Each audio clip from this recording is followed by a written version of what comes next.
Good evening, everyone. Welcome to the Board of Selectmen meeting. I am John Jeffries, currently Chairman of the Board of Selectmen. Okay, got a lot worse. This evening, as we have in the past, being the open meeting is being consistent with a lot worse. But Yeah. Am I back? Now you're back. You were frozen for a while. It was a nice image, though. It's always good. So I went through, you're here, and Robin, that you are here. Robin Hunter present. Upspring at present. Thank you very much. Before we get started this evening with the first order of business, which is the reorganization of the board, or Kate, has anybody contacted you for Citizen Speak? And can you see anybody in the meeting who has raised their hand and asked to be recognized? No one has contacted me, but if someone is here now that would like to make a public comment, if you could raise your hand, now would be the time.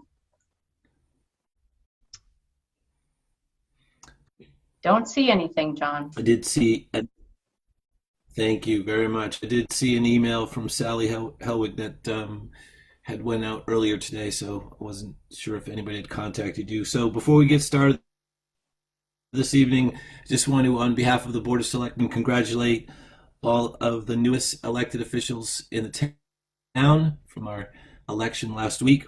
Also, just wanted to publicly thank Jerry Clark for all of his many years of service as he is leaving the Board of Health and a new board member has been elected.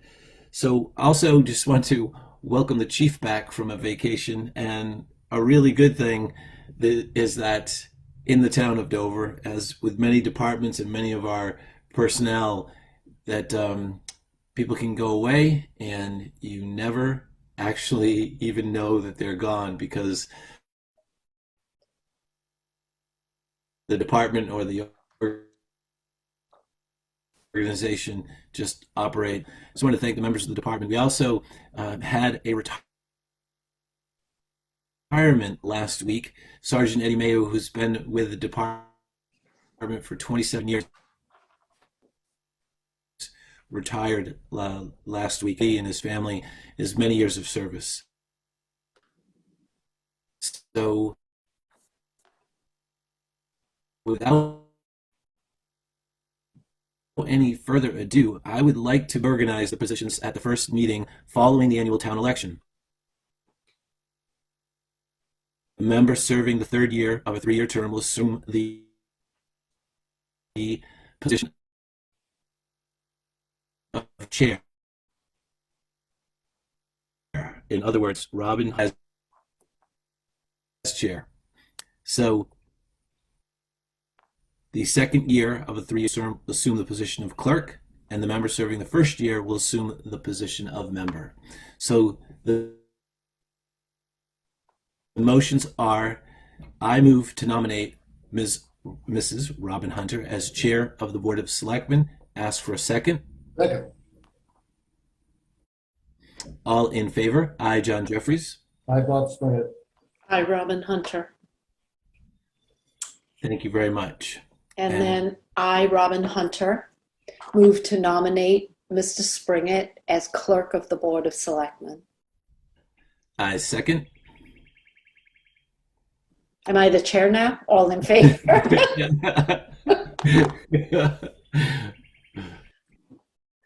All in favor? I, Robin Hunter. John? Bob, you better nominate yourself. Hi, Bob I, Springett. John Jeffries. All right. Come on, finish the thing. Okay, so Bob, your turn. Yep, I, Bob Springett, move to nominate Mr. Jeffries as a member of the Board of Selectmen. I'll second that. Well, All in favor? Hi, Bob Springett. I, Robin Hunter. John Jeffries. And that So comes Robin, with the salary, John. No more donuts and coffee. imagine that. Well, thank you both very, very much for a very. It's a as most of the people who are watching this evening know, it's a lot of work. It's a fun opportunity to be able to have the meetings, to do it remotely, where we've tried to be extremely effective, and I know Robin is going to continue and Bob is going to continue after. So I'm really happy to be, and I'm looking forward to this year. So Robin, the floor is all yours. Oh, thank you, everybody. Bear with me as I get used to being chair again. Bob, would you like to say something? Yeah, Robin, I just wanted to say to John, thank you. It's been a challenging year. They've all seemed to be challenging. Each year has had its own, for the chairman, its own sort of special, project to take care of. 21 is 22, 21, 22 is different, and I think you did a superb job. And again, thank you for all of your efforts. Thank you very much. And I echo Bob's remarks, John. Thank you. It again was a very full year, and I think we accomplished a lot under your leadership. So thank you. So the next item of business this evening is a discussion regarding the Carroll Community Center and the recommendations for general contractor bids and the next steps. And I believe that Phil Palumbo, the owner's project manager, is going to be making a presentation to us this evening. Yes, good evening. However, Phil Palumbo can't join us this evening. My name is John Bates. I'm his colleague, and I'm going to be speaking on Collier's and the building committee's behalf. I do have a brief presentation. If I could share my screen, is that possible? Yep, you should be all set.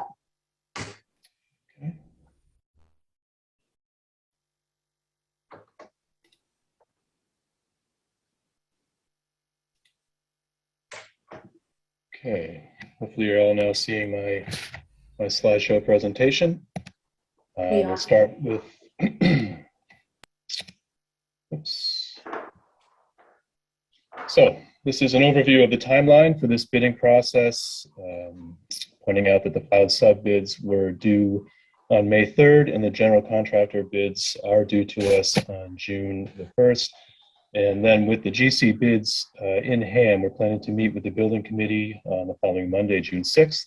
And then we would ask to meet with the select board again. We've tentatively said June 9th, not knowing the exact meeting date. So that's a placeholder as of today.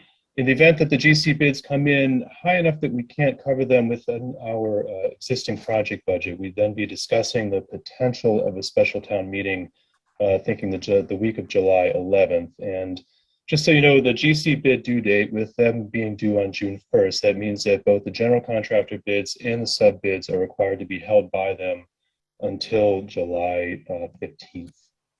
So I want to give you folks an idea of the coverage that we had throughout the filed sub bidding process. We had 15 total sub trades on this project. On 10 of them, we had 3 or more bidders. We had 2 trades with 2 bidders. We had 3 with 1 bidder. Trades, for example, elevators and fire protection, typical examples of where you don't often see a lot of coverage. So in all, this is a typical bidder coverage for a project of this type. We'll go on to the actual sub-trade bidding results. So the filed sub-trade's estimated total value was $5.895 million. The actual trade results, the low bidders came in at $7.727 million. So that's a low sub-trades overage of over $1.8 million. And in terms of where the busts are there, it's almost across the trades, as you can see on the bottom of the screen, especially noting things like roofing, 93% over, flooring, 102% over budget. So what is happening? So once we got these bid results, we got on the phone and we started calling the sub bidders. And what we found out is that number one, the bid documents are good. There were no clarity issues, and so that is not why we're over. What we also found out is material prices escalating fast, in some cases by the week. Contractors are not getting pricing guarantees from their suppliers. We're also seeing long lead times. And in fact, lead times are forcing contractors to buy materials early and actually store them, just so they have them in time for construction. We did some more research. We reached out to our cost estimators. We talked to other towns, other project managers, and this is a list you see here of over a dozen comparable projects just in the last few months with similar overages. So this is something that's going on across the Commonwealth. So this is our plan. We met with the building committee last week, and we agreed that timing is of the essence. All industry experts, all historical data would indicate that prices are going up and they're going to continue to do so. Delaying the bidding, we believe, would expose us to just more escalation. We also believe that if there is an overage, we may likely have room to cover that within our current total project budget. And in that event, we would not require a special town meeting. If we did need a special town meeting in that event, we would need to ask the GCs to extend their bids for another couple of weeks to get us through the month of July. Some good news there. We already asked the subcontractors if they'd be willing to do that. And they all said yes. So we'd be expecting that the GCs would agree to do the same, that being to hold on to their bids through the end of July in the event that we would need a special town meeting. And that, as I mentioned, was a brief presentation. So we welcome any comments or questions from the board. So I'm wondering if there's anybody from the building committee that would like to make a comment prior to us having a conversation about this. Is Ford at the meeting? I don't believe Ford's able to join us. I think he's traveling, but we do have some other members. I don't know if they're prepared to speak, but I see Ruth. So Bob, you were not at the meeting, is that correct? Were you at this meeting? No, Robin, I mean, I had my daughter's graduation from NYU. Okay. And had asked either for you or John to attend in my absence.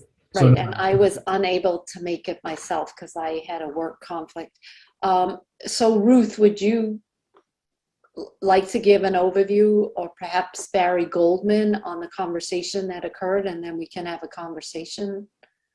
Barry, I see you went off mute, so would you like to add some color? Sure. I think we looked at the fact that the GCs have not yet put in their bids. Okay. And we all agreed unanimously that we would continue on with the June 1 date for the GC bids. So that will tell us a lot. We'll be able to see where the numbers actually fall. I think at this point it's premature to speculate on where those GC bids will be. So once we have those, I think as a building committee, we can try to determine within the budget if it's possible to stay within that budget and look at. We have a large contingent portion of the budget. I think now it's at 11%. Correct. So it's possible. I know in commercial projects, we usually carry about a 5% contingency. So it's possible that we are able to take a look at the budget and to still act within the budget. I think we all wrestled for a couple of months with some value engineering. There's probably not a lot to take out at this point and still keep the same type of project. So there's probably not much to take out. So I would say that we would look to, after June 1st, we can look toward seeing what we can do within the budget first, and then come back and make recommendations to the Board of Selectmen. So then this evening, the purpose of this meeting is just to communicate that there is potentially going to be an overage in the total building project, and you wanted to make citizens and the Board of Selectmen aware of that, but you're not really looking for any decisions to be made this evening. Rather, the recommendation is simply that we wait until June 1st, get the contractor bids in, and at that point, we'll have a much better feel for whether this project is over budget and then how much it is over budget. So, there are a lot of people on this call this evening, and for those people that have just started paying attention because they've heard that we're over budget, could someone explain, John, perhaps you could, the significance of the general contractor bids versus the bids that we have today, the subcontractor bids, and why we believe that potentially these general contractor bids may bring us in at budget? Well, there's certainly a correlation between the GC bids and the sub bids, just in the sense that material costs across the board, as the sub bid results have indicated, have gone up.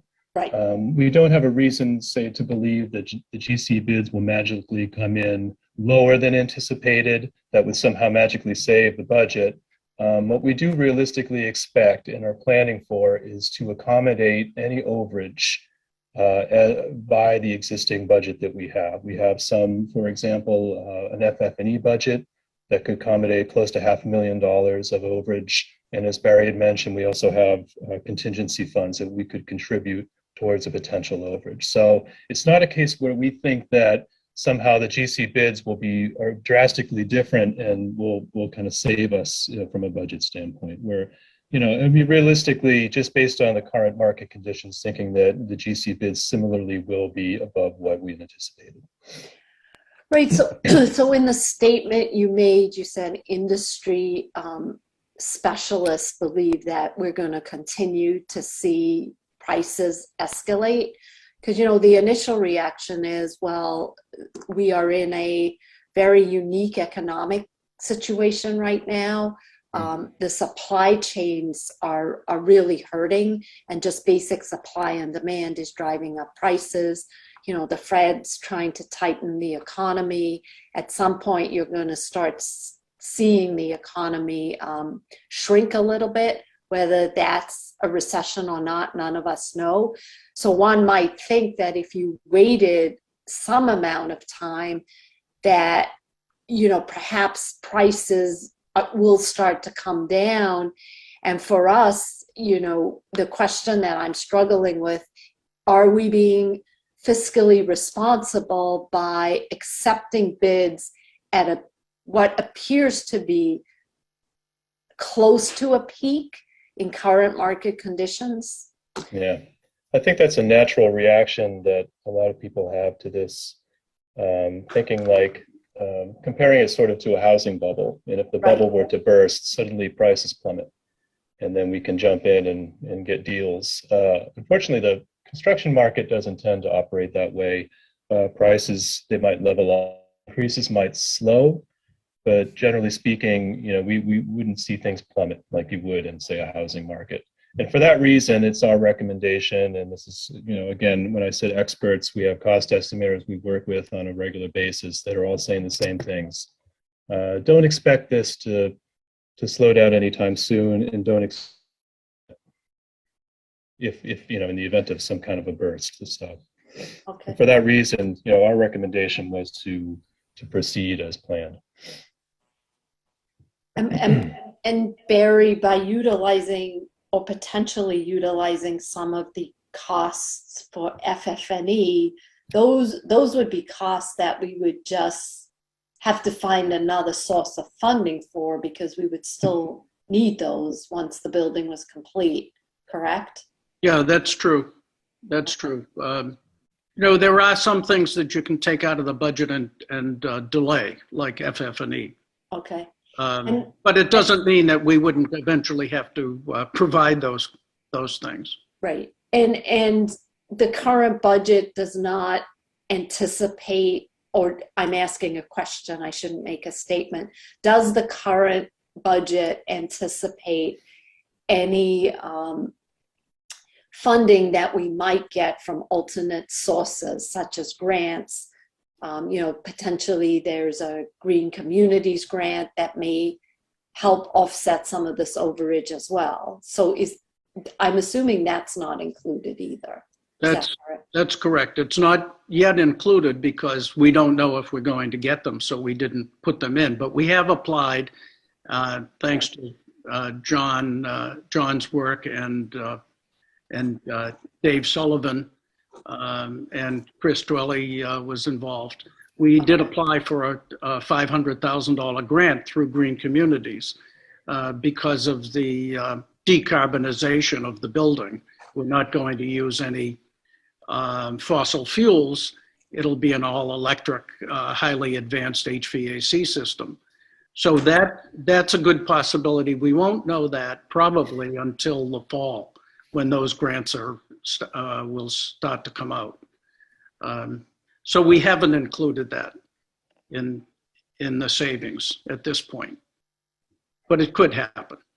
Right. So what I would recommend, when the building committee comes back again, and that will definitely be when you're looking for some kind of a decision, I think it would be important to list out, some of the other sources that may be available to the community as we think about this project and better understand what the overages are.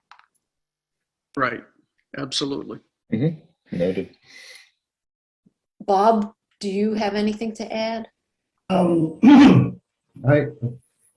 Being an old, grumpy, tired guy, unfortunately for the group gathered tonight, the answer is yes. So I tried to think about this from several different ways, but the one that was sort of most comfortable for me was that this is just simply an over-budgeted project. I've dealt with any number of over-budget projects that would go, ran over budget.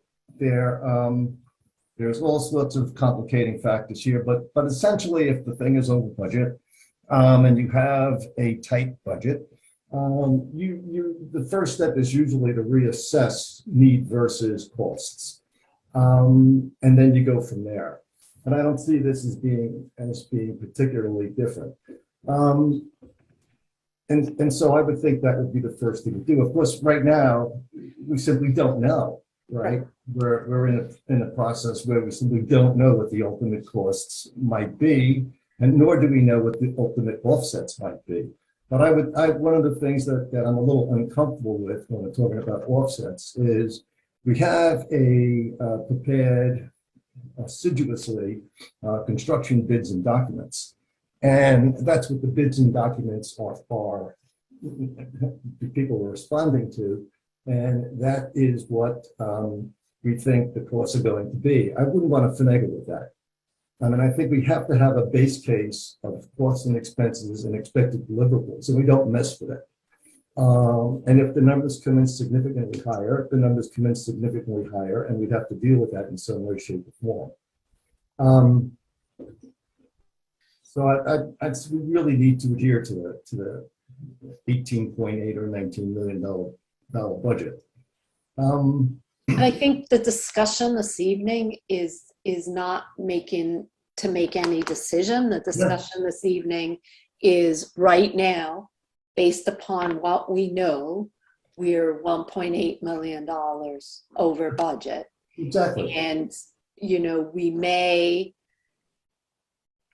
that number may come down a little bit on June 1st, right? But you Right. know, So the question is, what do you do with an over budgeted project? Right? I mean, if the project comes in under budget, there's no discussion. So the discussion needs to be what happens if it doesn't come in under budget, right? right, but you also have to know how much over budget you really are. You know, what are you looking for? Are you looking for $1.8 million or are you looking for $3 million? And we don't know that yet. But the steps that you take would be the same, right? Right. If it's 1.8 or 3, we don't have the money, and you have to reassess the project. The steps that you might or might not take would fall out of that.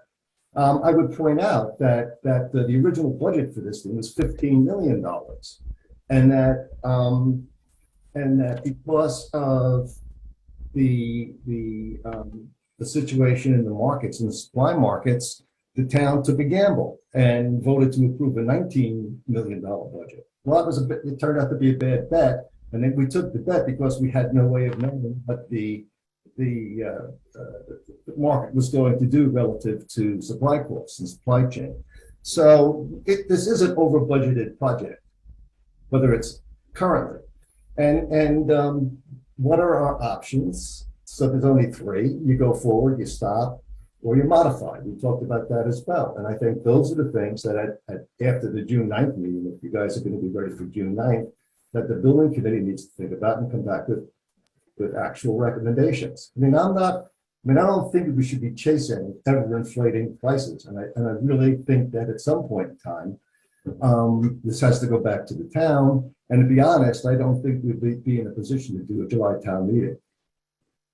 Just from a mechanical get it done cut point of view and informing citizens about it. So I think this is a complicated set of questions that need to be thought through carefully and ultimately perhaps back to the town.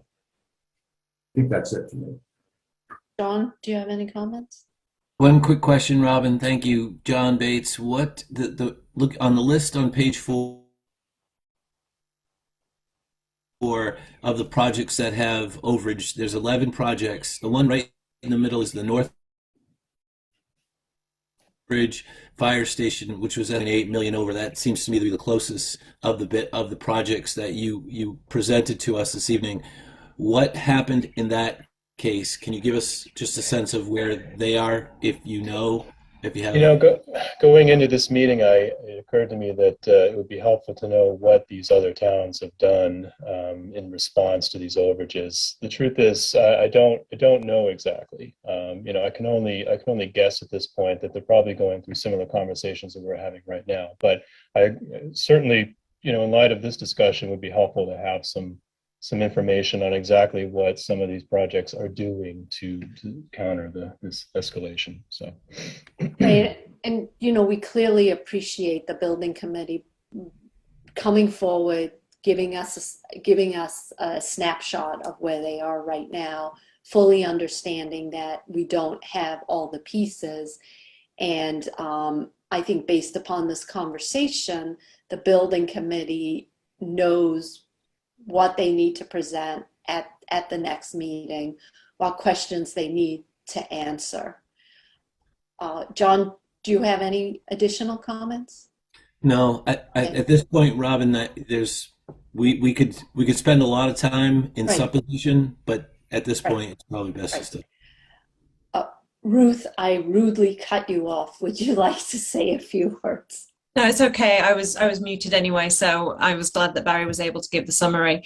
I think the meeting last week was an excellent one. We have a lot of great experts on the building committee who are in very similar positions with other construction projects and feel like this is the market right now, and did feel strongly. It was a unanimous vote to vote for this recommendation to put to you. So yeah, I just think from my point of view, I do hope that we're able to capture the prices while we can and be able to move forward with this project as we've got so far. Okay, thank you. Madam Chair, if I may. You may. One of the things that I just wanted to raise to the board and ask either John or Ruth or Barry, a member of the committee, just going back to one of Bob's points about his concerns about a July town meeting.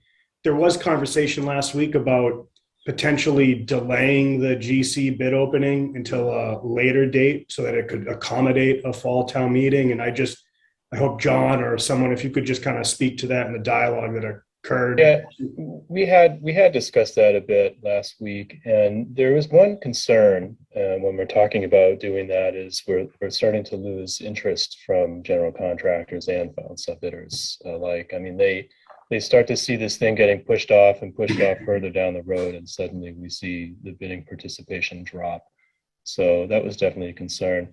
And then, simply just asking them I mean, essentially we're talking about delaying the process in general. And again, that speaks to escalation. In some cases, we're seeing escalation go up, at least from a material standpoint, weekly. So we didn't like the idea of pushing things back further. So for those two reasons, I think that's why that wasn't strongly considered as an option. Thank you, John. Chris, one of the questions that I think we should have answers to is the town already has the debt. We already have floated the bonds, and we know the interest rate. So I think another thing that would be helpful in the discussion when we need to make a decision is I know the rates came in less than, which is good for us, than what we originally budgeted for. So how much is that savings? It would be good to know that. Also, we need to understand, since we already have the debt, what is our responsibility as a town, because we floated these bonds to build this community center. So I know in the private sector, if you have debt for a specific purpose, you need to demonstrate that you're moving forward with that project, because that's why you got the debt. So are there any covenants around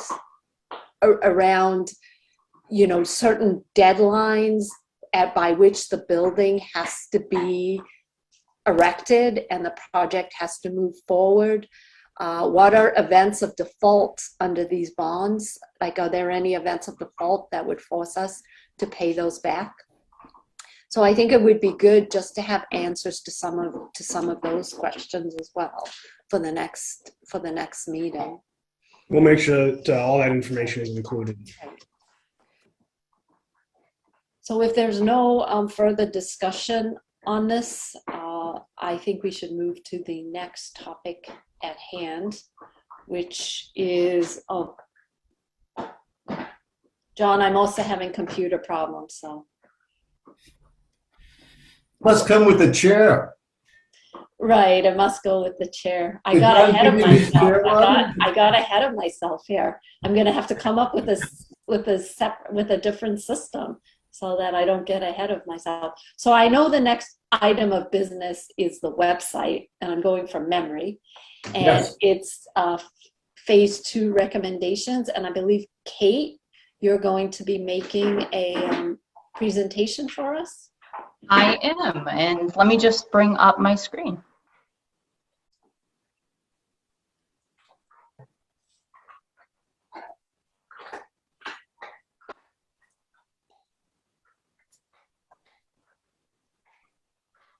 Okay.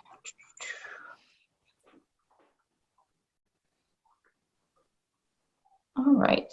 Can everyone see my screen? Yes. Great. So good evening. I'm happy, this is one meeting late, but I think it will be worth it because we have a lot of good information, and I think we're in a really good spot. So I'm here tonight to present to you our phase 2 recommendation of our website, and really just a little, gives us a look of where we've been, where we are right now, and most importantly, where we're going in the future in this next fiscal year. So I'm just going to quickly review just a few of our fiscal year goals from the start of this website, the feedback we've received, some metrics, which will give us a lot of information, our Civic Plus redesign that comes with our contract, some immediate fixes we can do before our redesign, and the next steps. So if you remember back in FY20, FY21, you know, our main goals were to implement online tools, conduct public feedback, and to create a website team. And all of these were completed. Right now you can go on there, you can go on the website and apply for transfer stickers, special alcohol license. You can pay, there's a pay online feature. Also now for the transfer station, we have cemetery software. We also conducted a public survey and got lots of feedback from residents and staff, volunteers. And this led to some changes last year. You know, we changed some pictures. We made the agenda, we reduced the number of clicks to get to an agenda. So that was some things we could do right away. Then we put together an internal website team, and we also developed protocols for updating it for staff. And we also conducted a lot of staff trainings, which will continue. So now I want to move on. So our FY22 goals, you know, was really just organizing and preparing the team for this redesign that's coming up. We've compiled feedback from our VIP users of volunteers. We've assessed the metrics, and we're putting together a public survey that's going to go out to the public in June.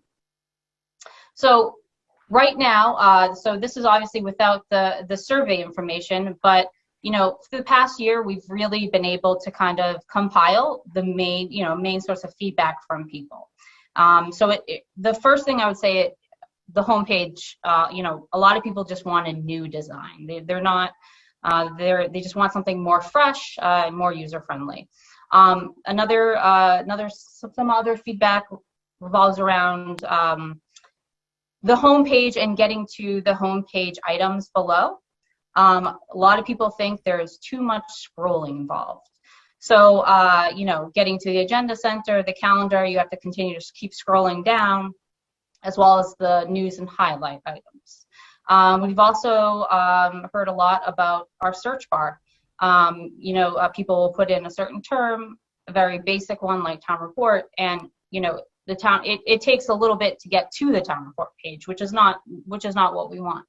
And I think, you know, our overall suggestions that we've had from people is to really focus on the user experience and think of it from a resident point of view, someone who's not, you know, someone who doesn't look at government websites every day like I do, the normal people. So, you know, we're going to think about, you know, how the homepage design can relate to that, but also just usability and having our popular searches, you know, easier to find.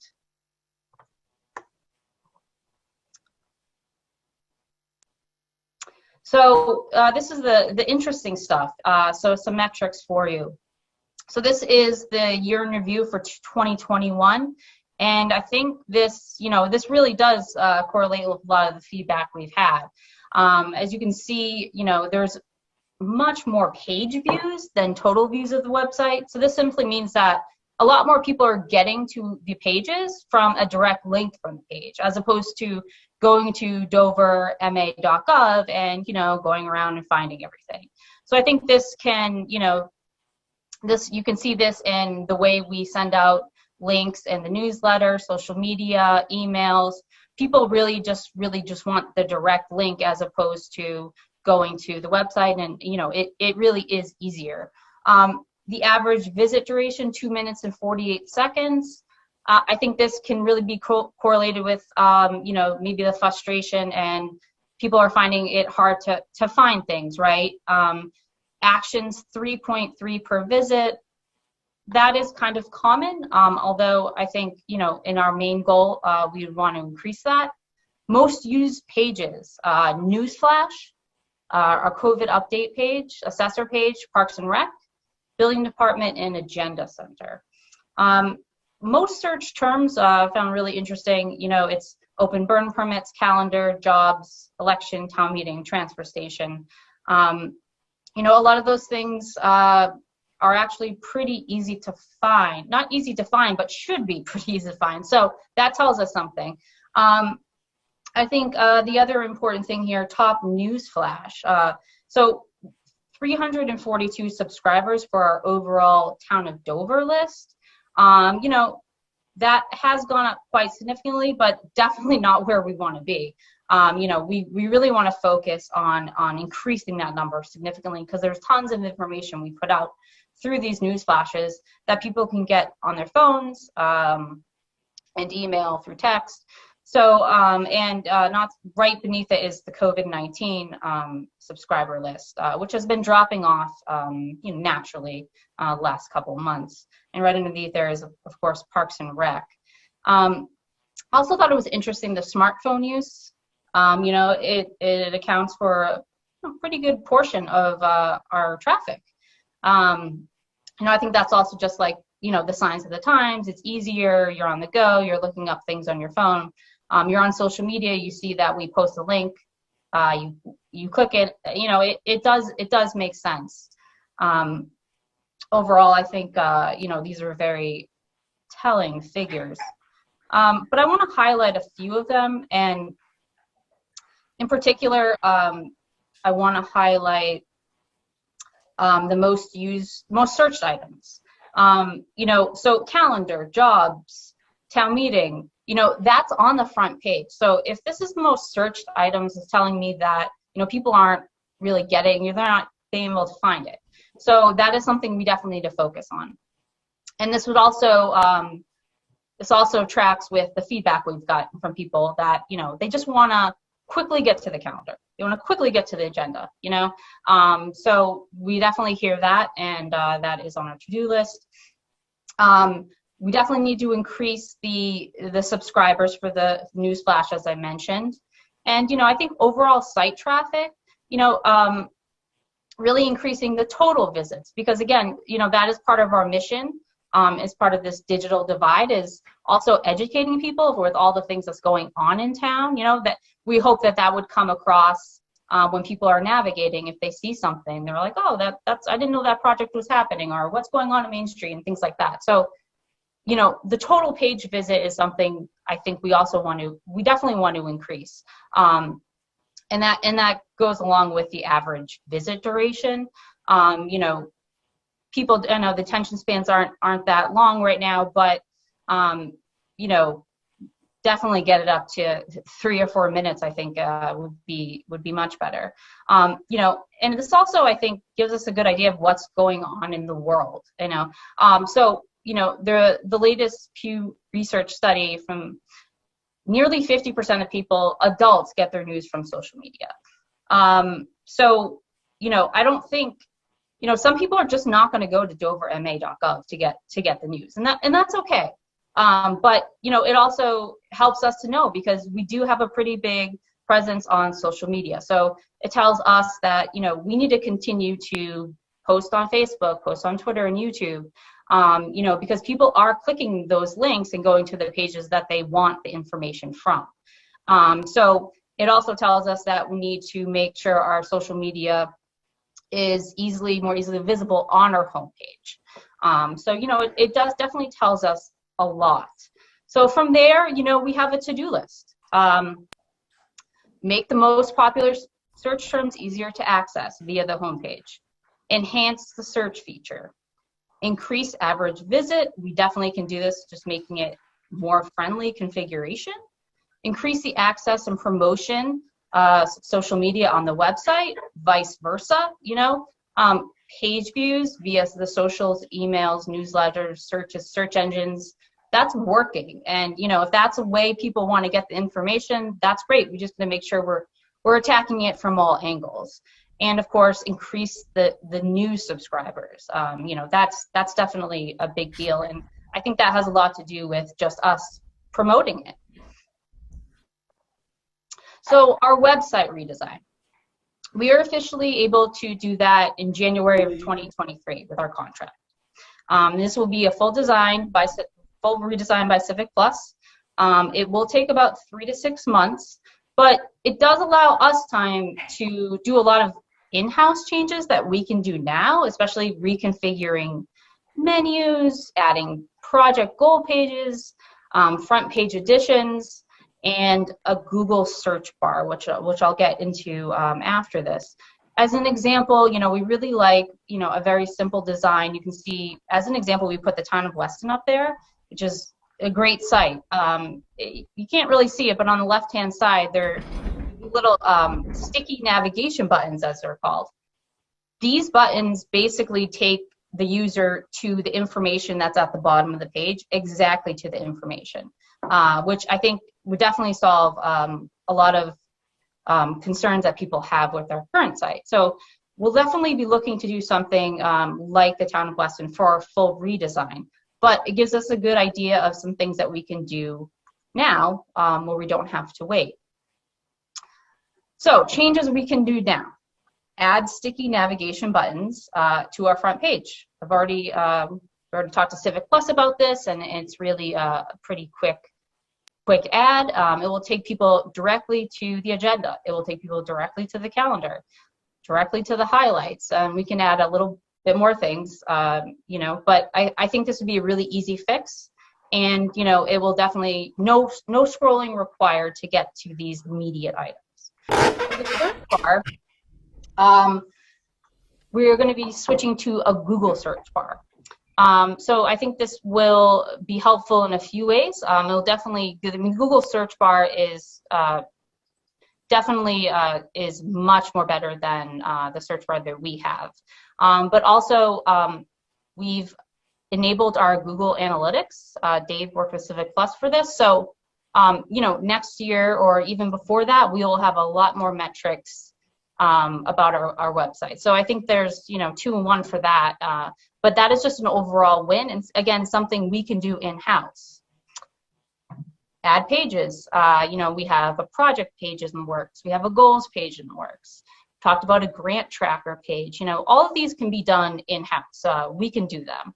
So, a lot of that we've done before the redesign. And there's some other user-friendly changes. We're going to send out a survey like I mentioned, planning to have maybe, a forum or some sort of open meeting. People can add suggestions, talk about websites they like, things that we can improve on. Also, be sending out, just our website email. If people have suggestions, they can't attend the forum and they'd rather email, that would be great. The top menu, that reconfiguration, as far as the boards and then the government tab, and thinking about, how can we reconfigure them or rename them to make them more resident-friendly, user-friendly, so people can easily access what they want to access. And really just focus on our main goal is design it from a resident point of view.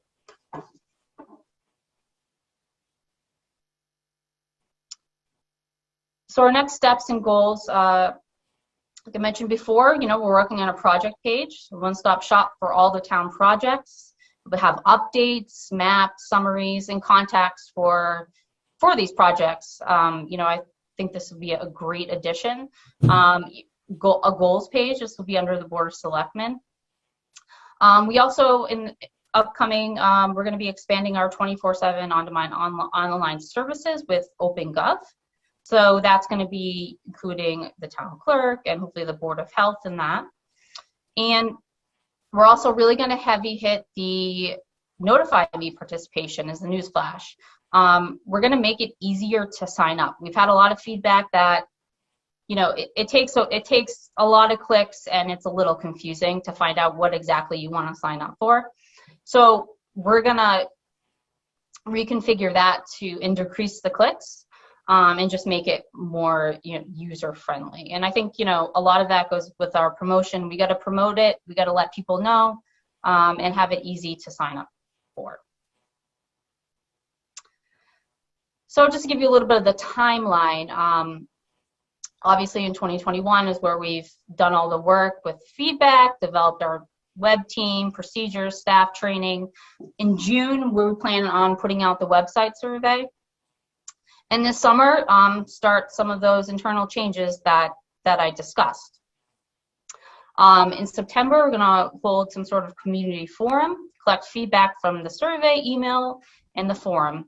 And then, work to implement any suggestions that people had that kind of coincide with our goals, especially in the usability and renaming things and configuration. We also have the OpenGov project, and increase content creation on the boards and committees, and that's huge. Then in January, we'll be able to start the Civic Plus redesign process. And I was told by Civic Plus that, this isn't starting from scratch like last time. So, especially if we do a lot of changes beforehand, then it will really be a really easy, quick process for them to do the redesign. And overall, I always like to go back to our main mission especially when we're thinking about any of these changes, is really to, bridge the digital divide in an accessible and compliant manner. So provide 24/7 online services to citizens, and that also goes with educating citizens at all levels. This is from active community members to the unengaged, to new residents, young families, seniors, offering them the opportunity to learn things while they're passing through the website, while they're paying their bill, while they're looking up an agenda, things like that.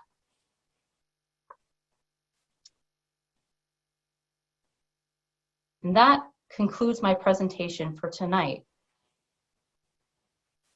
Does anyone have any questions?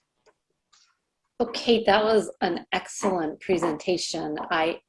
You hit all of my frustrations with the website. So, I really think you've identified, what the issues are, and I think your plan for moving forward is excellent.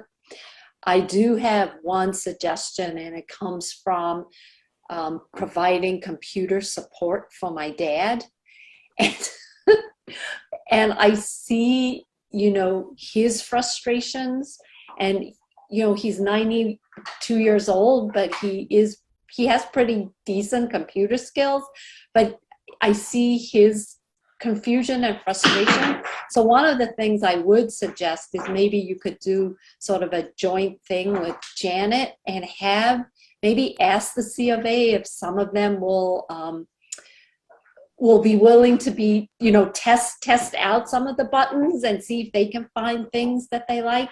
Because it's really something that I find really easy, he finds really difficult.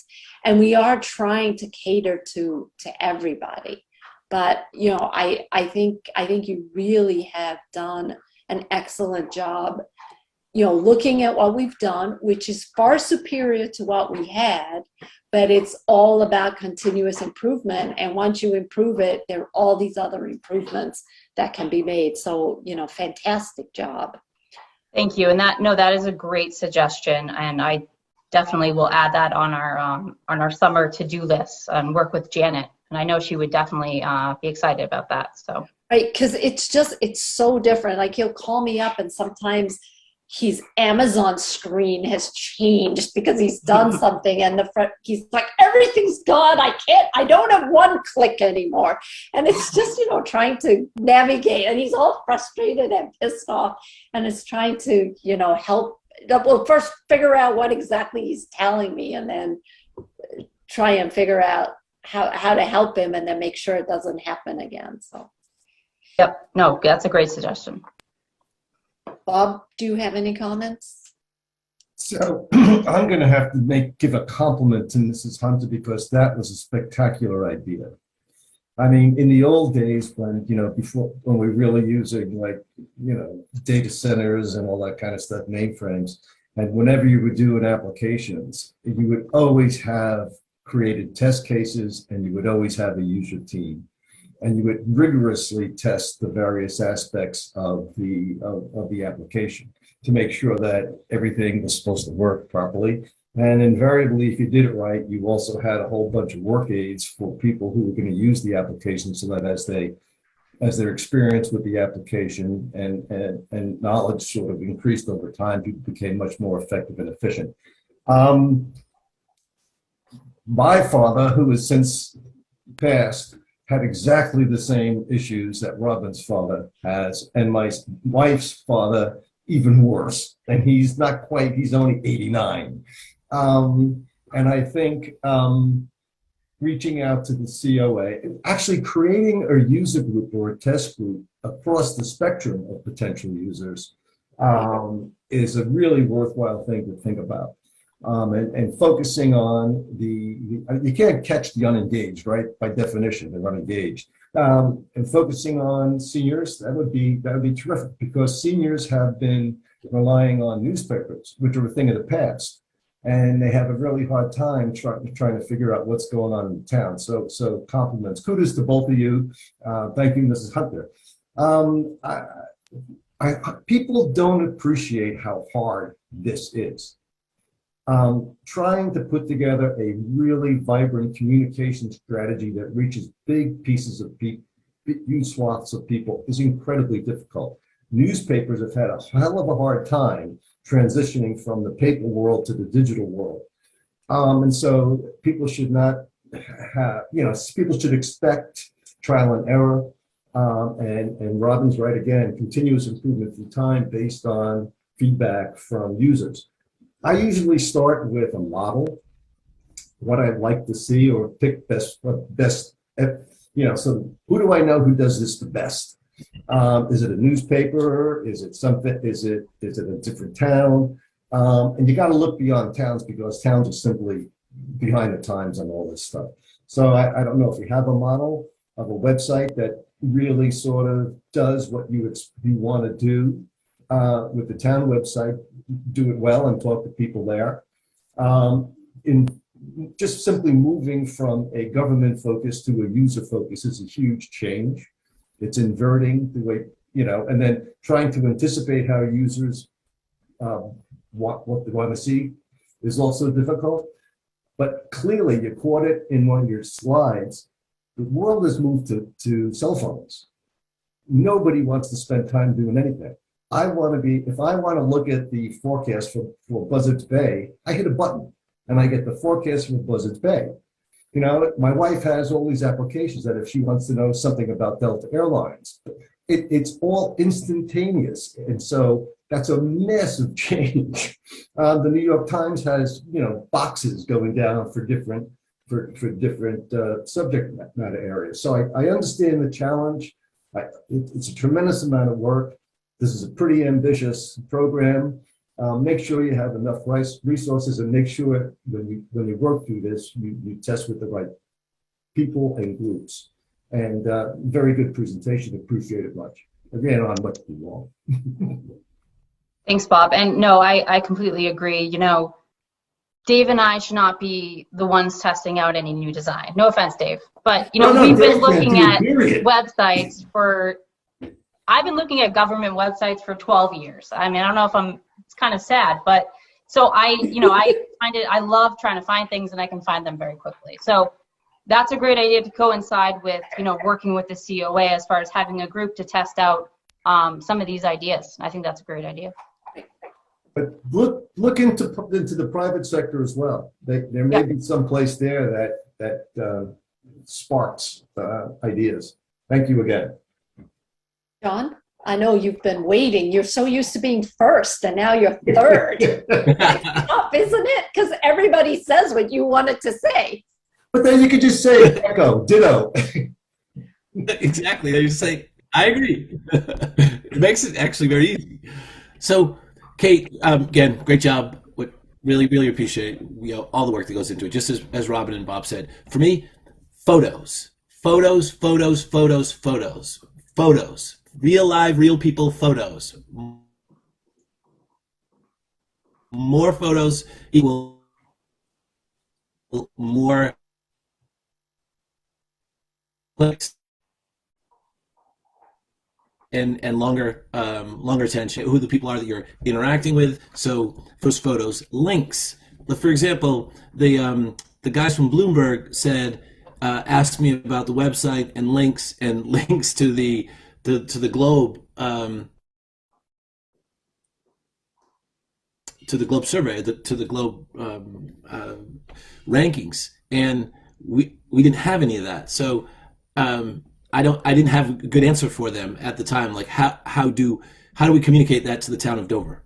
I didn't have a good answer. So things like that, as Bob and Robin both said, Instagram and the younger guys in my office that work for me, they find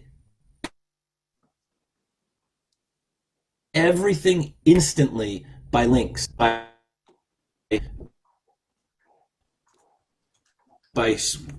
connecting via Instagram, Facebook, whatever, all through various, so what everybody else has said, and photos, and links to whatever you can, well, however you can connect the user to what they're looking for. So thank you. Thank you both. Thanks, John. Really, I can't say how much, this is such a huge improvement, and it just keeps getting better. So thank you. Your work does not go unnoticed. So we'll move to the next item of business, which is to determine our summer schedule. It's been a tradition that from September to May, we meet every other week. And then in the summer, we usually have less of a stringent schedule. We have one main meeting a month, and then we at times have had workshops, which are meetings that aren't regularly on Thursday nights, but they may be in the morning, just to work through organization and planning for the next year. So I think what we should try and do is perhaps this evening schedule the July and August, I'll call it the official meeting, not a meeting that's focused on special work plan items, but just a meeting for us to get through our regular schedule and make sure that the town can move forward with things that need to be voted on. And then on an as needed basis, if we need some other meetings during the summer that are really focused on maybe goals or moving things forward, we can schedule those, maybe not this evening, but at a later date once we determine what needs to happen. Also, unfortunately, this June 9th meeting is an issue for me because I am going to be traveling back from North Carolina. And so I'm wondering if we could perhaps change that meeting. And it sounds like it's going to be a very important meeting because we are going to need to make decisions in connection with the community center.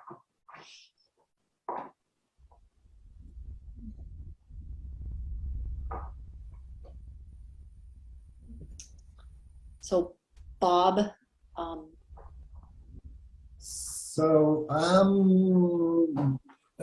sort of on a personal level, there's been discussions about taking holiday in June.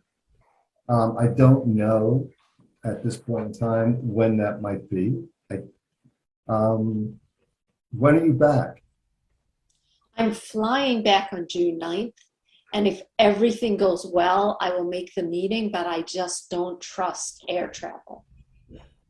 No, good. That's good. You want to try for probably the 10th? I would be more, and we could do a morning meeting, perhaps. Yeah, I'm just sort of reluctant because I'm not firm on what my schedule is going to be for the latter part. The weeks after the 10th. Right. So if we can get it done before then.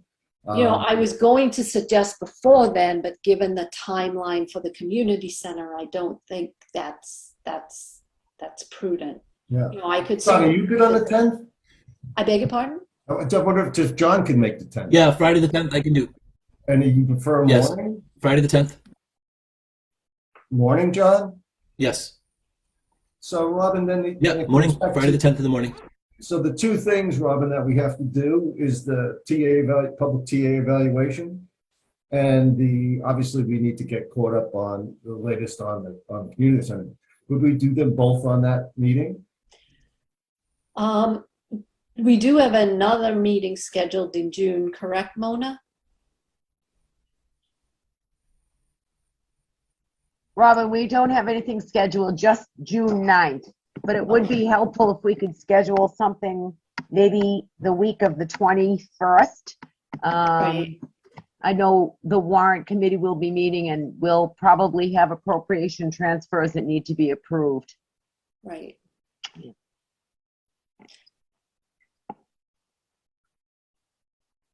So Bob, you don't know yet if you can do a meeting the week of the 20th? Yeah, I don't know, but I mean, given that, I mean, we should pick if the 23rd is the best date for that second meeting, Yeah. we should just do that and we'll see how it works out. Okay, so why don't we pick the 20th? So why don't we schedule a meeting for the 23rd, Mona? Okay. And we can schedule, if you don't mind, schedule a meeting for Friday the 10th. And I don't know what time people want to start that meeting. This is going to be for the community center? It's going to be the community center, and we could do the TA on the 23rd if you're comfortable with that. Well, I know that Chris would like to get, I mean, we need to have it done before the end of the fiscal year. Right. So it has to be done by the 23rd. Right. And I know Mary had said she needed a little more time if you saw her email. I did, but it was confusing. At the end of her note, she had said that she could be ready for the 9th, so it was sort of a little odd. I mean, personally, I would like to do both on the 10th if we can do Okay. Well, the goal should be to do both then. And then have the 23rd for any of the last minute fiscal year business, right? Right. So then what I would, because I expect there is going to need to be a lot of discussion on the community center. So I would suggest that we only do two things on that meeting, the community center and the TA evaluation, and then a consent agenda. So you think a 9 o'clock start would be fair? Whatever works for everybody. You are accommodating me. Well, I mean, I'm just thinking the public.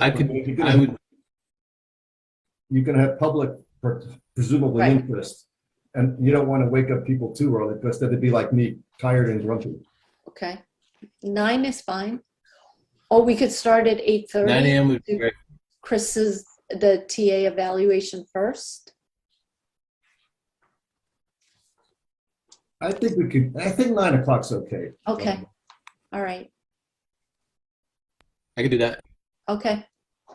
And then Mona will set us up for the 23rd. And that would Right. be a 6:30, right? Right. And you may or may not be. Well, I'll have it, yeah, people will know, well, either I will, yes, I'll let you know as soon as we firm up plans. Okay. And you know who we are. Right. Mona, do you have Cindy's number? I'll make sure I get it. Okay. All right. And then I would suggest that we also schedule a meeting for July and a meeting for August. And Chris, do you have a recommendation as to when the timing should be in the month? Earlier in the month would be helpful. For- We've got a Claybrook Road update and a few decisions on how to move forward related to that. So earlier in the month would be helpful. All right. So You want to do the 7th, Robin?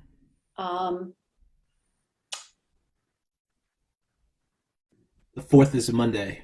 I know, and I'm on vacation that week for some of the week. I can't remember if I come back the 6th or the 7th. So I would prefer to do it. The week of the 11th works. When I say, earlier Okay. in the month, it doesn't. Yeah, I would prefer to do it the week of the 11th. So you want to do the 14th and then roughly the same day? Perfect. Mid-month. Would that work for you, Chris, or do you want to do it earlier in the week? No, the 14th is, Okay. is early enough. And then what about August, around the same time? But that one breaks a little bit differently. You have the 11th or the 18th. What would it be? If we did it what would we say, the 14th? 21, 22, 3, 4 weeks. So it would, the 18th would be a month later. The 11th is like would be the 4th week. So maybe the 11th to stay earlier in the month. 11th. That would work for me, Chris. Chris? Yep. Okay.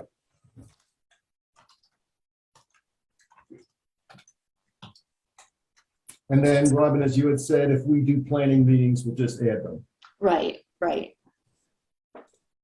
You know, and those are very specific. And then again, Chris and the rest of the team, you know that if you need us to get together for a meeting, we will definitely be around to do so.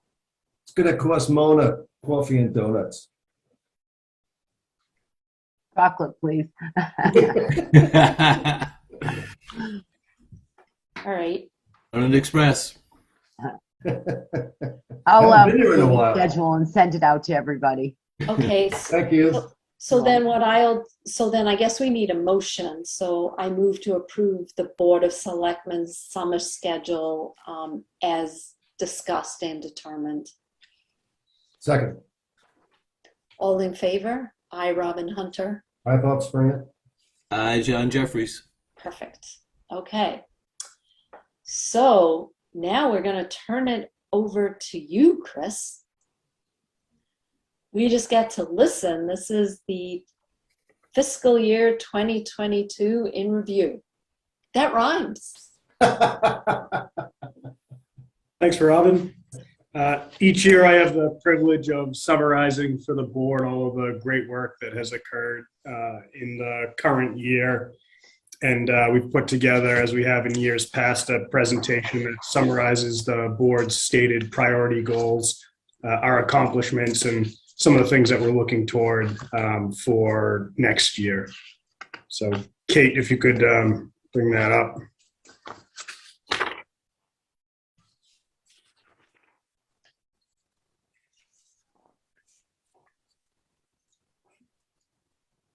Having a little trouble finding it, Chris. Do you have the packet? Got it. Yep. Hold on.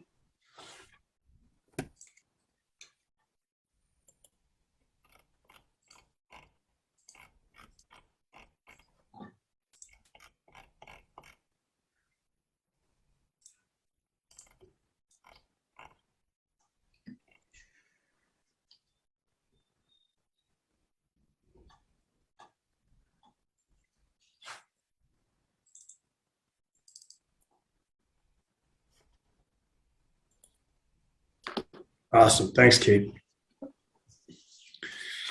All right. So the first slide, which is the next slide, is just a high-level summary and overview of each of the board's goals and the focus areas, and a summary status of overall where we are in terms of our accomplishments or achievements throughout the year. I won't go down and read each one of these because I've dedicated a slide for each particular area that will go in a little bit more depth about what it is that we've done in these areas, the status of each item, and again, for those where we have items that will continue on into the next fiscal year, what those action items are.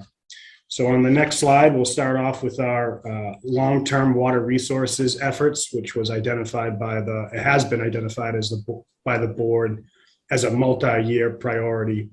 And a few things that I'd just call out on this particular effort that I think are quite impactful this year. The first was being able to leverage the website. Kate, if you wouldn't mind just scrolling down to the next slide. Being able to leverage the website and our new Smart Sheets application to be able to showcase on the website the monitoring well data. The dashboard that was created by Dave and the water team there has been a really helpful resource. And I think that ties nicely into the earlier conversation that Kate had about engaging the residents and engaging the town and providing really helpful and useful information around priority items and that are of interest. The other thing that I'd like to highlight is that we were able to issue an RFQ for a long-term water resource consultant. We identified a firm, CDM Smith. We're close to wrapping up the contract with them and anticipating being able to convene the town's water group to start that engagement in earnest over the summer. And lastly, but certainly not least, the Drought Irrigation Bylaw that has been discussed for a few years was put together this year, presented to town meeting, and passed this past May. So now what the team is doing now on that particular item is working with the state and with Aquarian to make sure that the items that were highlighted in that water restriction align with Aquarian, given that we are in somewhat of a unique situation where we have a private company as a public water supplier who also is charged by the DEP with enforcing and implementing water restrictions. So we certainly want to make sure there's alignment there. We also want to create a page that's informative for residents about what to do, how to respond, how they can take proactive action to, reset their irrigation system, for instance, if their irrigation company comes and sets it up on a daily cycle. So things like that are being worked on now that we're able to pass that bylaw at town meeting. The next area that was a priority for the board for this year on the next slide, Kate, was around open space funding opportunities. This is another kind of continued goal that has been on the forefront of the board's agenda for the past few years. A few things that we're able to do this year that were really helpful were creating an open space grant matrix. And this really identified the various state grants that are available to us. None of those grant opportunities right now provide a kind of a direct monetary contribution that puts money in a bank that you can then sit on and then use for open space opportunities. But these are grants that more are of offsets or can be used as an offset of a total cost for open space opportunities, such as a state grant that we can pursue if the board decides to move forward with the HAIL effort as a way to potentially offset the cost of that project, given this open space relationship. The other thing that we did was a lot of research around other municipal open space fund structures. I know John has spoken about the Ipswich and Hamilton and the North Shore area and the work that they've done up there. A lot of those, what we need to do next now is really just package all that information, summarize it, and send it to the board with some of our staff transitions that was delayed at the end of the year, but we'll continue to move that forward for the board. One of the things that I'd highlight for you at this point, and we'll talk a little bit about it later in the presentation as we talk about potential projects for FY23, is that our research has primarily showed there are two funding opportunities. One is private raise through a land bank type of entity, or the other is to implement the CPA and use that as a funding stream for open space opportunities. But that being said, again, we'll package this all up formally and share it back to the board so you can see what exactly other communities are doing. On the next slide, the next effort as we talk about HAIL was the HAIL reservation recommendation. So this year, as the board knows, there were a couple of things that we wanted to focus on. The first was to complete and finalize an appraisal of the property, which was done. The intent of this was to confirm the market value, the current market value of the property, and also to see where that how that relates to the asking price, as I'd characterize it, from the HAIL folks on the conservation restriction opportunity. We also have been in earnest, I'd say on a weekly basis, having conversations with the HAIL group and the trustees as a tri-party negotiating team to shape out what the foundations of a conservation restriction would be. The components of those conversations are made up of the recommendations that the task force, if you remember, presented to the board a few months back. And there were a whole host of things in there that included programming opportunities for the community, expansion of the transfer station site for future municipal purposes, as well as other opportunities that that could be recognized through a deal or an opportunity such as this. We're getting very close, the subgroup that the board put together, to finalizing that work and presenting that to the board for your review, analysis, and kind of determination on how best to move forward. The next slide is the last area in the land use and open space goal. And this is around climate vulnerability. A few things of importance to highlight here are the finalize the hazard mitigation plan. This was a very robust community-based joint effort on identifying our hazardous infrastructure and our hazards that the community faces, and formalizing those into an updated hazard mitigation plan that we can then use to prioritize infrastructure repair and remediation, such as the Center Street Central Ave Bridge, just to name one particular project. And speaking of that, that is our plan for the coming year with our new DPW director. Since much of these hazards are infrastructure related, our roadways and our bridges and our culverts and our proximity to the Charles River, he's going to take that work along with some of the other planning work, the town's master plan and other planning efforts, and put those into kind of he's going to create a financial funding plan based on the prioritization of those efforts. On the next slide, Kate, we get into the goal number 2, which is the long-term financial planning goal for the board. The first was to continue to implement financial best practices and modernization efforts, and we've had quite a successful year in this front. The first is we've trained all departments to directly enter their accounts payable directly through the town's financial system. This is just an example of leveraging new technology to be more efficient in how we operate. Before we did this, everything was centralized in the town accountant's office, and in small communities where you have 2 individuals, for instance, serving as your accounting team for the whole town, this can cause backlogs and delays. And so decentralizing that and pushing that back out to departments is a great way to recognize operational efficiencies. We provided on-demand access to staff, volunteers, and the community, access to departmental budgets, grant, and capital accounts so that they could see the balance of these in real time, again, rather than having to reach directly out to the accounting office and wait for the accounting office to pull a report. This is now on demand at their fingertips. And the last thing that I'd highlight here is that we completed phase 1 of our employee self-service and electronic time and attendance. This is another example of the town leveraging and bringing in new technology to increase our operational efficiency. The town in the past had tracked all of its time and attendance, hours worked, paid time off balances, all on paper. And so there was a lot of paper being moved around. There was a lot of redundancy, and now this has been digitized in the system, which overall creates efficiencies. It reduces errors and allows staff and policymakers on-demand access to data and information when they need it. The next slide is the next focus area under long-term financial planning. This is the capital reserve policy. We did develop and recommend a capital reserve and debt management policy. This was presented to the Capital Budget Committee, the Warrant Committee, and the Board of Selectmen in the spring, and a component of this was brought forward to town meeting. Our next steps for this effort will be to actually codify what was agreed upon in a typical policy type format like the other town policies, so that it can be a reference document should any future individuals, policymakers, staff, whomever need to be able to say, oh, what is the town's capital policy? Now we've got it documented and available and online. The next area in a similar vein is around a free cash policy.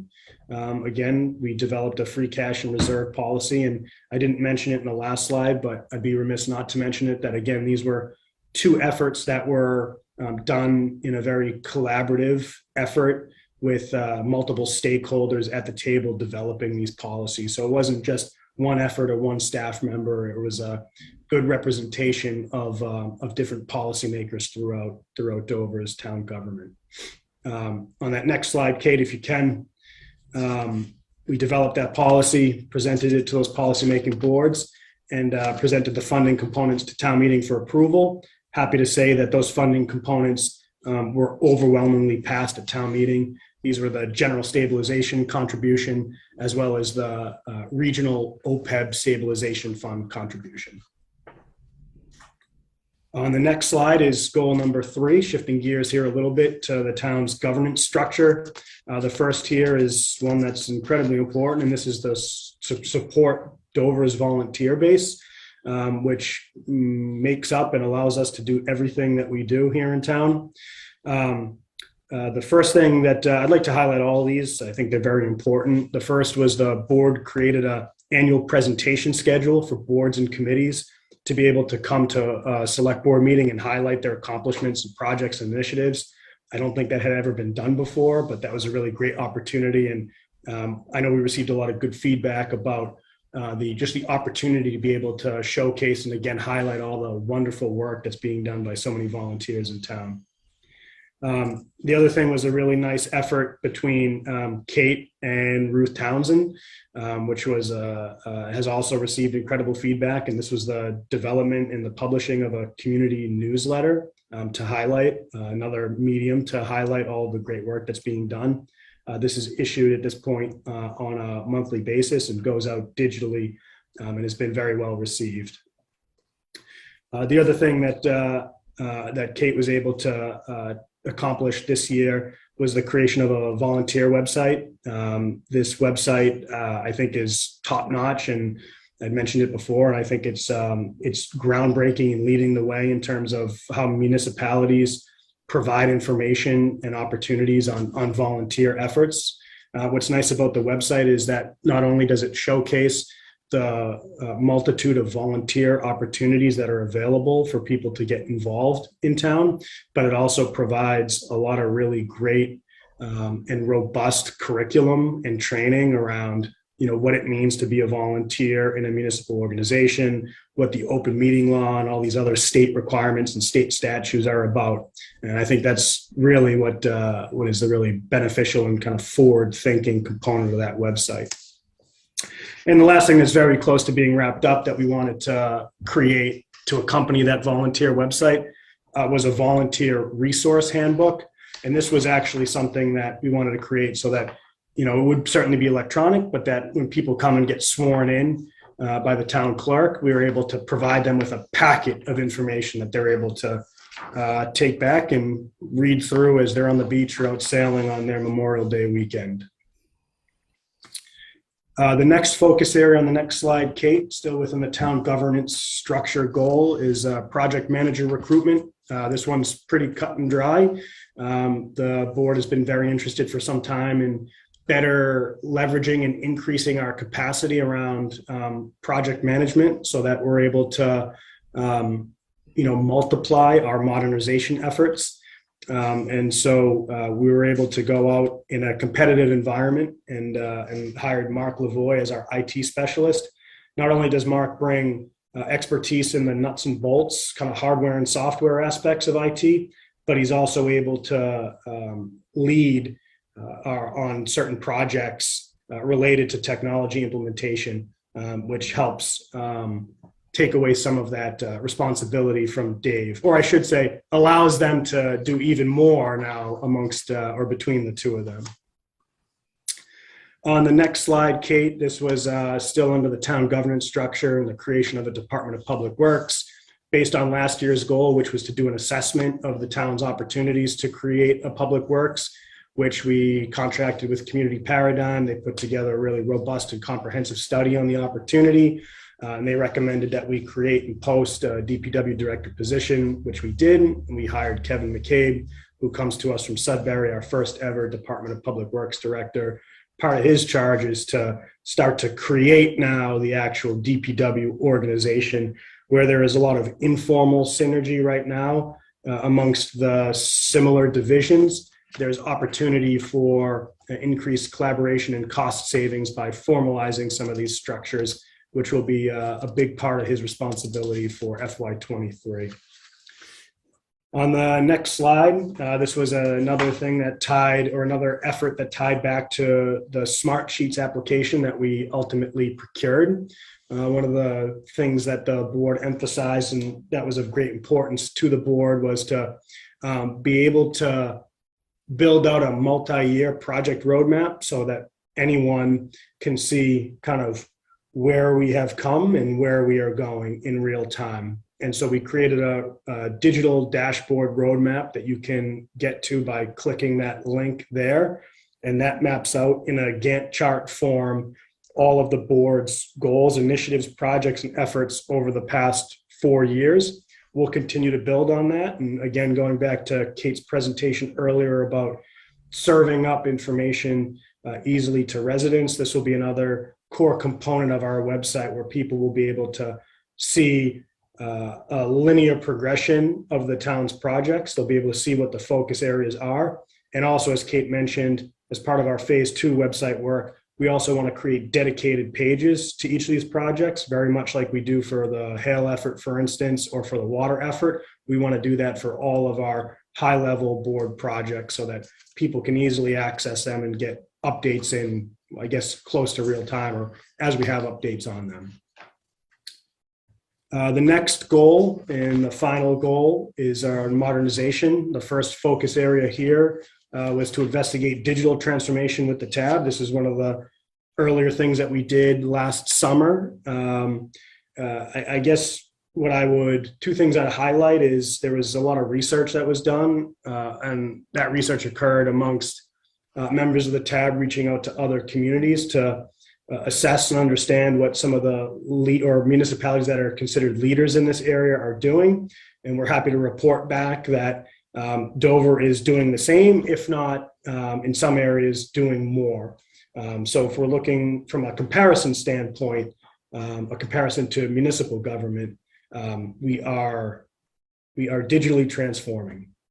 And the other thing I want to highlight that's of great importance, and again, Kate referenced this earlier in her presentation, is we want to continue to build upon our digital tool portfolio. So we were fortunate enough to request in this year's budget a sum of money to create an online town hall where residents can be able to procure all the ideas that residents can be able over time to procure all of the town services that they would need. Instead of coming into the townhouse, it would be an option. You could still come into the townhouse, but there would be an electronic option. So if you wanted a birth certificate or a dog tag renewal, or you had a license request for the select board's office, you'd be able to do that from the comfort of your own home or wherever you are.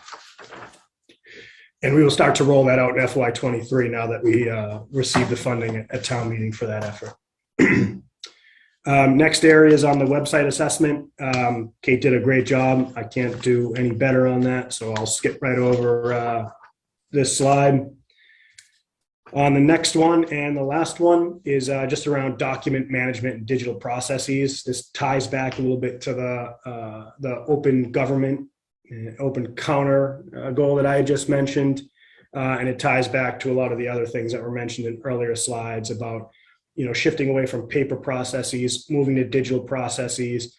And by virtue of doing that, you're creating an inherent document management system because all of this information now is being recorded digitally and electronically, and it's reducing the amount of paper that is being passed around, recycled, lost, or what have you. And with that, I always add just a kind of wrap up slide that is looking toward, on the next slide, Kate, that is looking toward FY23. This is by no way an endorsement of what the board will do or projects that you support, but they're things that have come up over the years, or there are things that are continuations, high level continuations of the work that we're currently doing. So just a couple of points here that I do want to highlight. On the municipal fiber network, there's an opportunity for us. Actually, we have a great opportunity. We were just awarded over $100,000 from the state, thanks to Dave Sullivan's work, for the town to implement and build out a municipal fiber network. What this does is it allows us to actually connect all of our buildings over a fiber network rather than having a virtual network working through the cloud. And so there's redundancy improvements there. And it also allows us to prepare and accept and be ready for 5G and 6G and whatever comes next, so that as our software and hardware develops and matures, we'll be able to mature with it from a bandwidth standpoint. The next one is essentially two different things. The board has talked about a charter review for some time. Most recently, however, town meeting passed a citizen petition article regarding a study to investigate whether the town should stick with a 3-member board of selectmen, or if there's a advantage to having a 5-member board of selectmen. So that's definitely a project that we need to move forward on in FY23, given the time frame associated with it that was in the article. And then a few of these other ones are just continuations of existing projects or other things that have come up related to other initiatives or efforts, things like the rail trail, the CPA related to land use, and open space funding, and the water work and DPW organization. So that's all I have for the board this evening. I hope I did it justice and went through at a good clip. I also want to say that, again, I always have the privilege of being able to, share all the really good work and highlight all the efforts here. But, I'm in some ways taking credit here for the entire organization's great work. And that's everyone from staff to the board to the volunteers here. And I just, I feel really honored to be able to provide this update and be able to share these, share all this great work with the board each year.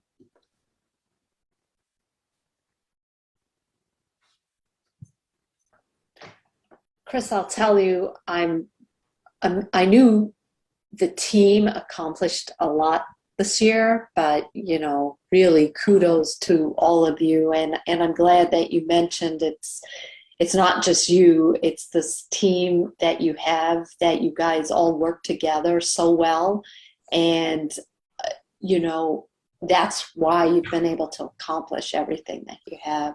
And so we look forward to next year and see if we can be as productive, because I'm concerned that we're getting like the low-hanging and the easier fruit, and it's just going to get harder to accomplish all of the stuff. But I think everybody can see the changes that we've made and how they've really made the whole organization a lot more productive.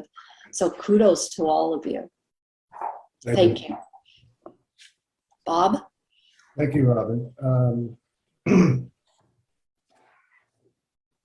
My opening comment was going to be, that wasn't a bad year. And I'm interested again. I remember Robin must have studied over the weekend or something.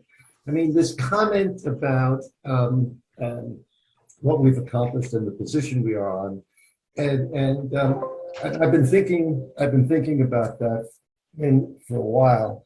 But the truth of the matter is, we have I wouldn't say the low-hanging fruit, but the much more critical items, right? Our priorities were to put out the fires before we did anything else. I got to putz around with this for a second.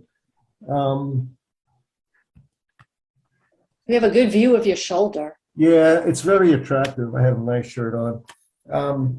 Okay, I just had to plug in. And I was taken by your remarks about collaboration, because I've just recently written something that talks about a lot of what we were able to accomplish was done because of collaboration. It's not just pumping in technology. It's not really about technology. The technology is simply a tool. And if you don't have the staff and you don't have people collaborating across various and sundry silos, you never optimize the tool. And the perfect example is the work that was done on the capital reserve policy and the free cash. I mean, you pulled people from different, from the warrant committee, from the board of selectmen, from the capital budget committee, who worked collaboratively over several meetings and produced a pretty good product. And it was open dialogue, it was listening, it was participating. That's the essence of an A+ team. It's always, if the team only reaches A or A+, if the parts are greater, if the whole is greater than the sum of the parts. We are I don't want to jinx us, but we're right at the right line to be able to really leverage the work that we've done. Of course, as we go forward, Robin's right. The work that we're going to be done, that we're going to take on, it's going to be more challenging. And clearly the list is going to triple because, we've got to be better than we are in the past year. So that's a joke. We'll sit down in July and work through the priorities, work through the resource needs, and bang the heck out of it in FY23. Thanks for the presentation. I thank all of the staff for the work they've done. I realize there's been an awful lot of work put on people's plates, but it is just spectacular to be able to sit here in the middle of May saying, man, that was a really good year. Thank you all. John? Agreed. And Bob, I echo it. What you said, Robin said, just taking it literally one step further is it's been a collaboration for many years. We started all of this team really several years ago, even in the group of people that collaborated to get these people who are now with us. It has been a work in progress for many years. And in thinking about, the transition and thinking about the summer and thinking about all the things, as Bob and Robin both said, and Chris eloquently pointed out, that we've accomplished over the past year, I met this week with members of many of the boards, and just to do exactly what we're doing tonight, to get their feedback and to remind them and ask them, because there's so many things that the various boards do that sort of get done and then you forget about, and they're done and they're done really well, and it just becomes a standard. Then you accept, okay, you sort of forget what it was like before. And it's really an important thing to do at the end of each year, is to reflect upon how we got through the year, where we were last year, and then where we're going this year. So I most recently had a coffee with a member of the planning board, and it really is monumental, the number of things that they've done, the number of things that we have done together, and still all of the things that we want to do this year and next year. So I just really would say congratulations to everybody. And I know that some people could just look at this and say, oh, that's self-serving, for us, because we're on this meeting tonight and we're a part of it, and Chris is making the presentation to us about what we've done. And I would push back and say it's not. It really, I say that meaning from the heart. Thank you for all the volunteers. I'm looking at the screen how many people give so much time and energy and effort to make this organization and the organizational dynamics just function at such a high level. So well done, and thank you all, and I'm really looking forward to the continued success of this. Yep, thank you all to the team. So the next item we have are upcoming agendas. So did anybody take a look at it? I think, we do expect our next meeting, which is now on the 10th, to really be focused on the next steps for the community center, and then the town administrator review. So I noticed there was the hazardous waste mitigation plan. So is that something that can be moved to the following meeting, Chris? Yep. Okay. Yeah, we have a year to officially adopt it. I don't want to, certainly don't want to wait that long, but we'll move it to the next meeting in June. Yep. Okay. Anything else? Robin, because I went to Texas last week, which, by the way, there's no COVID in Texas ever, apparently. I was able to complete my evaluation for Mr. Duali, and I'm assuming Robin and Bob are also both completed their evaluation. So you have assumed incorrectly. I am not. I'm done. Mona, is that something you would like us to submit to you? Goes to Mary.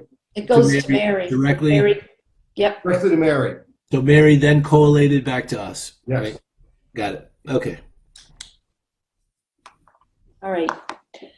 So there being no additional comments, Chris, as far as a town administrator update, do you have other updates We didn't other do the than selectmen's your update. wonderful presentation? Oh, Selectmen. We didn't do the selectmen update. Oh, the selectmen's update. I was just going through the agendas. I do not have updates. Do you have an update, Bob? I do not have an update, but I have a question. Okay. And I don't know if this is not appropriate, let me know.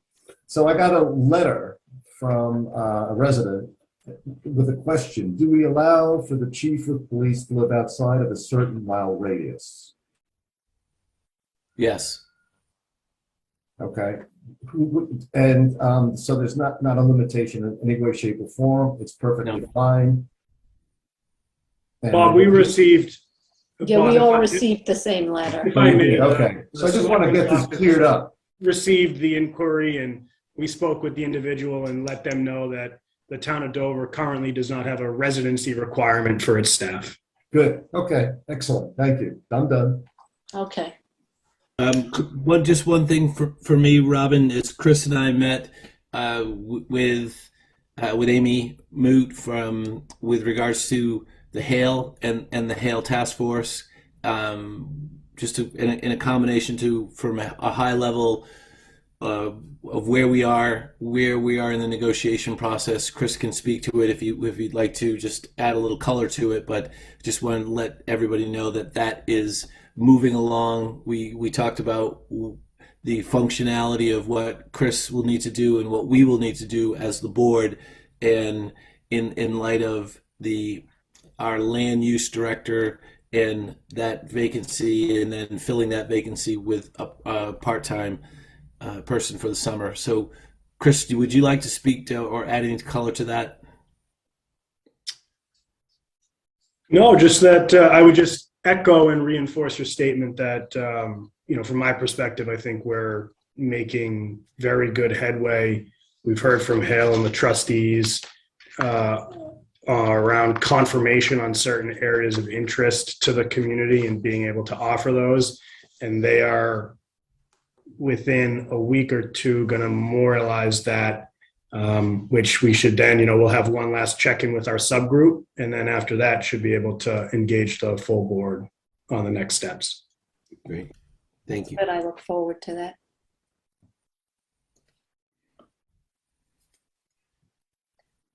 I know I'm trying to plow ahead here, Chris. Do you have any additional updates? I do just have a few very quick Okay. things for the board. I'll be very quick. The first is just want to remind everybody about the Monday's Memorial Day ceremony here on Town Green at 4:00. Looks like it's going to be a beautiful day. So make sure that you come out and grab a chair on the lawn. And the green looks this evening when I was on my way back from work. I mean, everything looks so good. Yeah, the team does a great job. Yeah. And that is non-irrigated. I will remind everybody. I'm sad to report that John Gilbert, our long-term tree warden, has resigned. Sent a resignation letter, John's resignation letter, to the board about that, effective the end of this fiscal year. So Kevin will essentially, what's typically standard is that towns will go out with a request for proposals for tree warden services, for contractual services. We'll present those to the board for a decision and move forward that way. Just to remind you, the tree warden is a board of selectmen appointment. So we'll start to put those pieces in place and hopefully have a vendor identified by the time John leaves us. If not, I'm happy to report that Kevin actually holds a tree warden certification, so he can fill in for any gap between John's service and whoever the next tree warden is.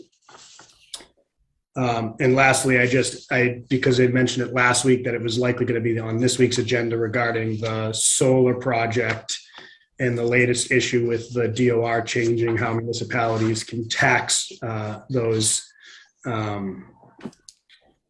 solar arrays. We do not have an update from Select yet on the path forward on the final agreement. So I just want to let you know that our team is still working with their team on finalizing that. And lastly, just want to let the board know that we're happy to, well, on behalf of the planning board, happy to report that we've identified and contracted with a interim town planner who will be filling in for the next 4 to 6 months while we go recruit for that position. Her name's Laura Harbottle. She is a retired interim capacity in the town of Wellesley, where she came to us from their recommendation. I mean, and that's all I have for the board. She looks great. The timing is perfect for us because it gives us the opportunity to go out and find the right person for that role.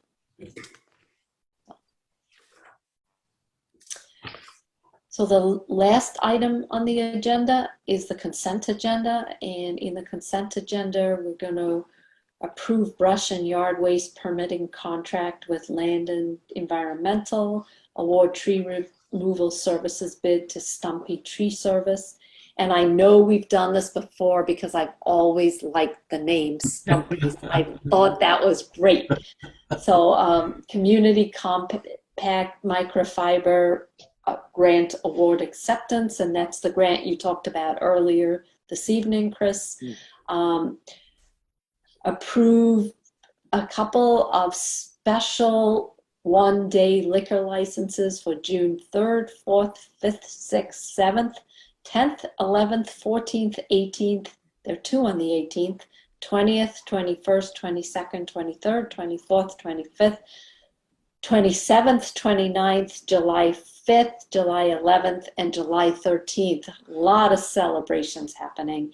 And lastly, the approval of February 24th open session meeting minutes. And once again, Mona, great job.